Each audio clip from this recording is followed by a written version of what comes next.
Selamat datang kembali di pembahasan mendalam kita. Oke, hari ini kita mau bahas sesuatu yang seru banget nih dari dunia komedi. Sebuah elemen yang mungkin sering banget Anda rasain efeknya, atau malah Anda pakai tanpa sadar. Kita bakal kupas bab 11 dari buku The Elements of Humor-nya Scott Dikkers, judulnya A Point of Reference. Atau ya titik acuan bersama. Pernah kepikiran nggak, kok bisa ya lawakan soal hal sepele sehari-hari itu kayak lucu banget gitu? Nah, bab ini nih yang punya jawabannya. Jadi misi kita sekarang itu ngebongkar gimana caranya observasi yang jeli soal pengalaman kita bersama bisa jadi, jembatan buat connect ke orang lain. Dan pastinya bikin ketawa. Siap, yuk kita mulai aja. Oke, kita langsung aja ya ke intinya. Konsep dasar humor referensi ini sebenarnya apa sih? Bisa dijelasin dikit nggak? Tentu-tentu. Jadi ini, humor referensi atau sering juga disebut humor observasional, itu cara kerjanya dengan nunjuk ke sebuah pengalaman atau pengamatan atau ya pengetahuan lah yang sama-sama dimiliki gitu antara si pelawak sama audiensnya. Anda sebagai pendengar kayak diajak ngenalin sesuatu yang familiar gitu. Oh, jadi kayak bikin momen, oh iya bener juga ya. Atau, wah gue juga pernah gitu ya. Rasanya langsung klik gitu karena kita ngerasa dipahami. Nah, persis. Momen pengenalan itu kuncinya. Dan ya, seperti yang ada bilang di awal tadi, Jerry Seinfeld itu, wah, jagonya banget soal ini. Dia itu punya kemampuan luar biasa buat ngambil detail-detail kecil kehidupan modern yang sering kita abaikan, terus disajin lagi dengan cara yang bikin kita ketawa. Ya, karena kita ngenalin kebenarannya atau keanehannya gitu. Tapi Dickers kan nekerin juga, ini tuh bukan sekedar lucu-lucuan aja kan. Ada lapisan lain di baliknya. Betul, betul. Dickers tuh berpendapat kalau tujuan yang lebih dalam dari humor referensi ini sebetulnya bikin audiens merasa dilihat dan dipahami. Jadi pas sebuah observasi humoris kena ke pengalaman pribadi kita, ada semacam validasi gitu. Rasanya kayak, oh syukurlah bukan cuma gue yang ngerasa aneh soal ini, atau ternyata ada orang lain juga ya yang ngeperhatiin ini. Ini soal koneksi, soal pengakuan pengalaman bersama. Koneksi lewat pengakuan pengalaman bersama.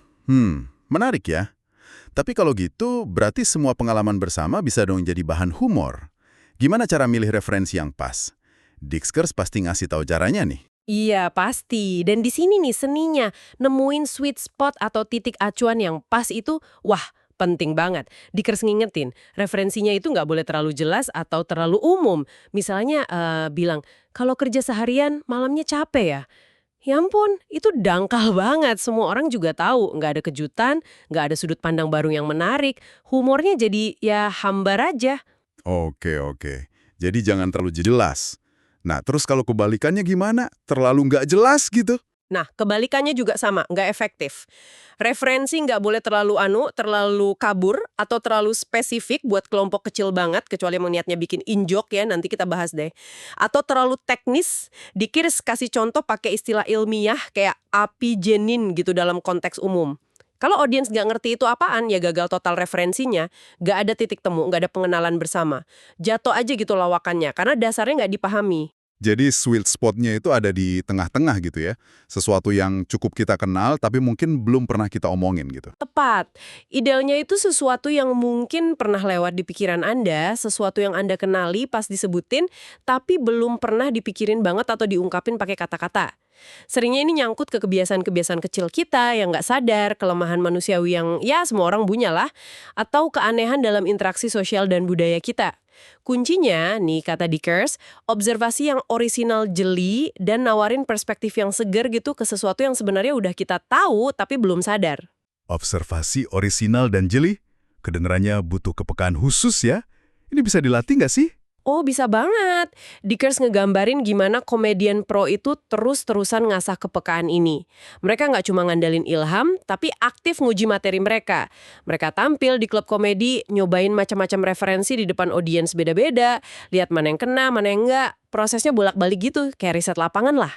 Wah, menarik. Kayak ilmuwan komedi ya. Nah, buat kita nih yang mungkin bukan komedian panggung, gimana cara latih atau uji observasi kita? Percakapan sehari-hari bisa jadi lab mini gitu. Nah, itu analogi bagus banget. Percakapan sehari-hari itu tempat yang pas banget buat tes ombak. Coba aja sesekali pas lagi ngobrol santai, lontarin observasi kecil soal sesuatu yang Anda perhatiin, mungkin kebiasaan orang di kantor, iklan aneh, atau dinamika keluarga. Terus perhatiin reaksinya. Lawan bicara senyum setuju nggak? Ngangguk karena ngerasa gue banget? Atau malah, bingung karena nggak ngerti? Itu kan feedback langsung. Dickers juga kasih semacam pancingan kan buat mulai, kayak pertanyaan-pertanyaan gitu buat mancing referensi. Betul, dia nyaranin beberapa pancingan simple buat ngelatih otot observasi kita kayak, pernah denger nggak sih soal, udah baca belum soal, pernah lihat nggak? Atau yang paling klasik nih buat humor observasional, kamu pernah perhatiin nggak sih kalau pertanyaan-pertanyaan ini kayak ngebuka pintu buat eksplorasi aja? Dan topik eksplorasinya bisa dari mana aja ya? Mungkin pengalaman pribadi yang kita curiga orang lain juga ngalamin. Bisa banget dari pengalaman pribadi, interaksi sosial yang awkward gitu, frustrasi kecil sehari-hari, misalnya ya soal teknologi atau birokrasi, kebiasaan makan, dinamika hubungan, wah sumbernya banyak banget. Tapi Dickers kasih saran bagus nih buat pemula.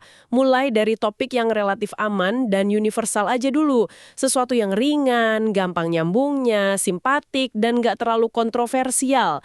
Hindari dulu deh tema-tema berat, traumatis, atau yang bisa bikin orang beda pendapat sampai Anda lebih jago. Dia kasih contoh gaya komedian bersih kayak Jim Gaffigan atau Chonda Pierce yang jago banget nemuin humor di hal-hal rumahan dan keseharian yang ringan. Mulai dari yang ringan dan universal. Ya, masuk akal sih. Bisa kasih contoh konkret nggak dari Dickers soal observasi yang masuk sweet spot tadi? Biar lebih kebayang gitu. Oke, siap. Dickers kasih beberapa contoh observasi spesifik yang lumayan kena nih. Ini nggak cuma lucu, tapi juga nyentuh sesuatu yang mungkin pernah kita rasain atau pikirin. Contohnya nih, keyakinan di bawah sadar banyak orang kalau tombol lampu penyeberangan jalan itu sebenarnya placebo. Kita pencet berkali-kali, tapi rasanya lampu tetap ganti sesuai timernya.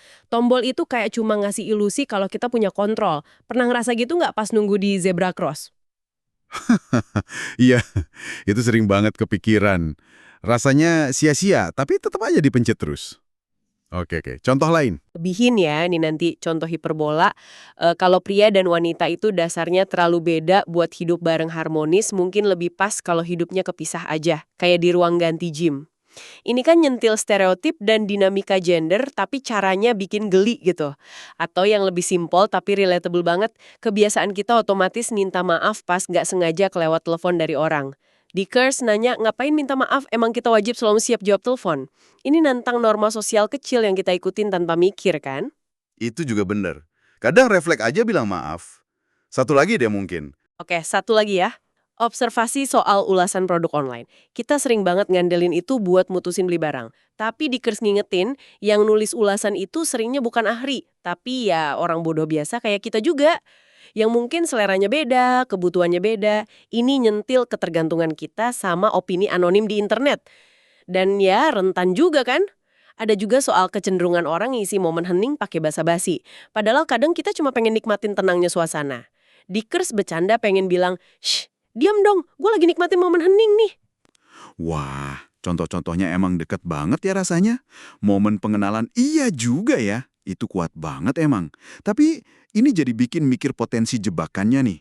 Gimana bedain observasi original sama sesuatu yang udah klise banget? Dickers bahas ini juga kan pasti? Pasti, ini poin penting banget. Klise itu musuh utama originalitas di humor. Klise itu bukan cuma observasi yang terlalu jelas, tapi yang udah keseringan dipakai orang lain sampai hilang daya kejutnya, basi gitu rasanya. Contoh klasik ya, mungkin lawakan soal makanan di pesawat atau antrian panjang di kantor pos. Topiknya sih mungkin masih relevan ya, tapi cara nyampeinnya harus baru. Jadi gimana cara menghindarinya?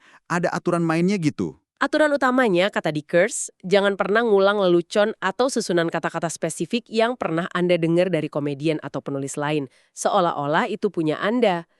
Itu nggak etis, nggak kreatif. Kalaupun mau ngutip, ya sebut sumbernya atau kasih konteks. Fokusnya ke sudut pandang unik Anda terhadap fenomena umum tadi. Topik sama bisa jadi seger kalau dilihat dari kacamata beda. Risiko kalau kita kejebak klise? Selain gak etis kalau nyontek? Risikonya ya humor Anda bakal kerasa basi, nggak cerdas, gampang ketebak. Bukannya dapat tawa seger, mungkin cuma dapat erangan atau senyum sopan dari audiens. Dan dunia klise ini dinamis loh. Apa yang seger hari ini bisa jadi klise tahun depan. Jadi kepekaan soal apa yang lagi in dan apa yang udah lewat itu penting juga. Oke. Jadi originalitas kuncinya. Nah, sekarang gimana kita bisa pakai referensi ini lebih dari sekedar celetukan doang? Bisa nggak diintegrasiin ke pesan atau cerita yang lebih gede? Nah, justru di situ kekuatan lainnya. Humor referensi nggak harus berdiri sendiri. Di course jelasin kalau observasi yang relatable itu bisa jadi pintu masuk yang efektif banget buat ngenalin ide atau pesan yang mau Anda sampaikan. Atau sebaliknya, Anda punya pesan, terus Anda bumbuin pakai referensi yang relevan biar lebih kena dan ngehibur. Bisa kasih contoh gimana cara kerjanya? Integrasinya itu. Dikers kasih ilustrasi bagus nih. Anggap aja pesan awal Anda datar aja. Kita perlu jual sofa tua ini. Kan nggak ada humornya tuh. Langkah berikutnya, Anda cari aspek-aspek dari sofa tua itu yang punya potensi referensi bersama. Apa sih yang biasanya orang alamin sama sofa tua? Mungkin sering nemu koin atau remah makanan di selipannya? Atau ada noda permanen yang punya cerita? Atau kenangan pas duduk di situ? Ini semua titik acuan potensial. Terus, diubahnya gimana pesan awal tadi? Nah, dari situ pesen jual sofa ini bisa diubah jadi lebih berwarna. Misalnya, ayo jual sofa ini. Lumayan, sebelum dijual kita keruk dulu harta karun koin di selipannya, bisa buat namahin beli sofa baru. Atau pakai ironi visual dikit. Sofa ini mau saya jual online, nanti fotonya saya edit dulu, nodanya saya ilangin pakai Photoshop, biar kelihatan mulus. Atau nyentuh kenangan. Kalau sofa ini laku, saya bakal kangen banget sama lekukan pas di bagian bokong saya. Pesen intinya tetap sama, jual sofa, tapi disampaikannya pakai sentuhan humor dari observasi bareng soal sofa tua. Referensinya bikin pesen lebih hidup dan relatable. Paham. Jadi referensi itu kayak fondasi atau bumbu ya, yang bikin pesan utama lebih menarik dan gampang diterima. Bisa jadi titik awal, bisa jadi pemanis juga. Tepat sekali. Anggap aja referensi ini bahan dasar yang kuat. Dan kayak masak aja, bahan dasar ini bakal lebih enak kalau dikombinasiin sama bumbu atau teknik lain. Dikers nyebutnya filter humor, yang dibahas lebih detail di bab lain. Jadi gabungin referensi kuat sama filter lain bisa ngasilin efek komedi yang lebih kaya. Kombinasinya kayak gimana tuh misalnya? Misalnya nih, Anda bisa gabungin referensi sama karakter. Jadi observasi tadi nggak disampaikan sebagai diri Anda, tapi lewat suara atau sudut pandang karakter fiktif yang unik. Atau gabungin sama hiperbola, yaitu ya melebih-lebihkan observasi tadi secara ekstrim buat efek lucu. Contoh yang tadi kita sebut. Gimana penerbangannya? Luar biasa! Rasanya kayak naik pelangi melintasi awan permen kapas. Jelas ini ngelebihin pengalaman naik pesawat biasa kan? Bisa juga kombinasi sama ironi, yaitu bilang kebalikan dari maksud sebenarnya atau nunjukin kontradiksi. Selain kombinasi sama filter lain, ada jenis-jenis humor referensi spesifik lain yang perlu kita tahu nggak? Ada beberapa variasi penting nih yang dikersebut.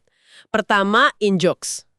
Ini lelucon yang titik acuannya spesifik banget, cuma dimengerti kelompok internal tertentu. Bisa teman sekantor, keluarga, teman mabar, macam-macam lah.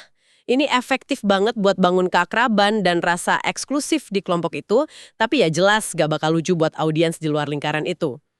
Kedua, referensi umum.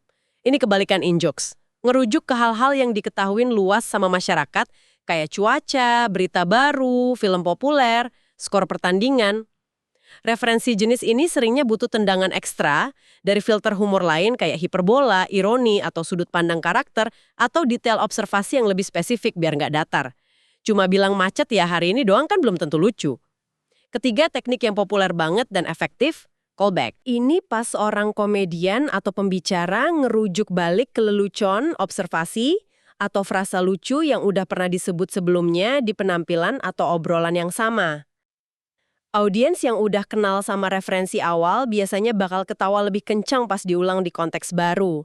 Rasanya kayak inside joke yang baru aja dibikin bareng-bareng. Kayak ngebangun lapisan humor gitu ya jadinya. Ada lagi variasinya? Ada variasi dari callback namanya runner atau running gag. Ini sebenarnya callback yang diulang nggak cuma sekali, tapi beberapa kali sepanjang penampilan, naskah, atau bahkan serial.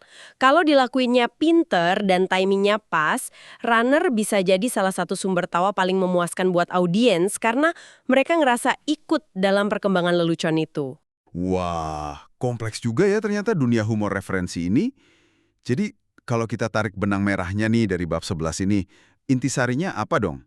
Intisarinya itu ajakan buat lebih peka ngamatin dunia sekitar kita dan pengalaman manusia yang kita bagi bareng-bareng. Latih diri buat nangkep hal-hal kecil, keanehan, atau ya kebenaran tersembunyi yang mungkin orang lain nggak sadar, tapi sebenarnya bergema secara universal. Dan kuncinya nemuin titik referensi yang pas itu ya. Nggak terlalu umum sampai basi, tapi juga nggak terlalu spesifik sampai orang lain nggak ngerti. Nyari keseimbangan di sweet spot itu. Persis! Ini soal seni ngeliat yang biasa dengan cara yang luar biasa, terus ngebaginya dengan cara yang bikin orang lain ngerasa terhubung. Jadi jelas banget ya, humor referensi ini jauh lebih dari sekedar bikin orang ketawa.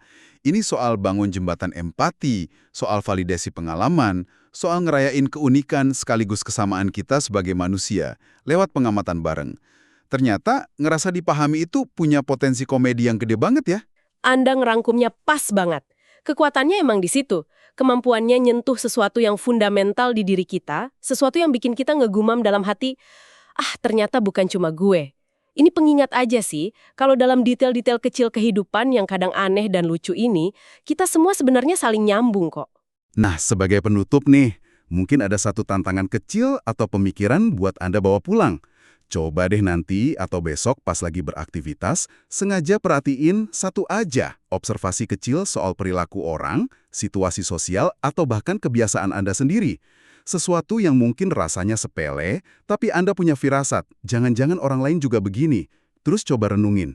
Gimana kalau observasi simpel itu, sekecil apapun, bisa jadi percikan buat obrolan yang lebih hangat, koneksi yang nggak diduga sama seseorang, atau paling nggak, ya sedikit senyum atau tawa bareng yang bisa bikin hari lebih cerah. Mungkin kekuatan referensi bersama ini bisa kita manfaatin lebih sering ya dalam interaksi kita sehari-hari. Sekian dulu pembahasan mendalam kita kali ini tentang bab 11, A Point of Reference dari Scott Dikkers. Semoga ada wawasan baru yang bisa Anda ambil ya. Terima kasih sudah menyimak, sampai jumpa di eksplorasi berikutnya.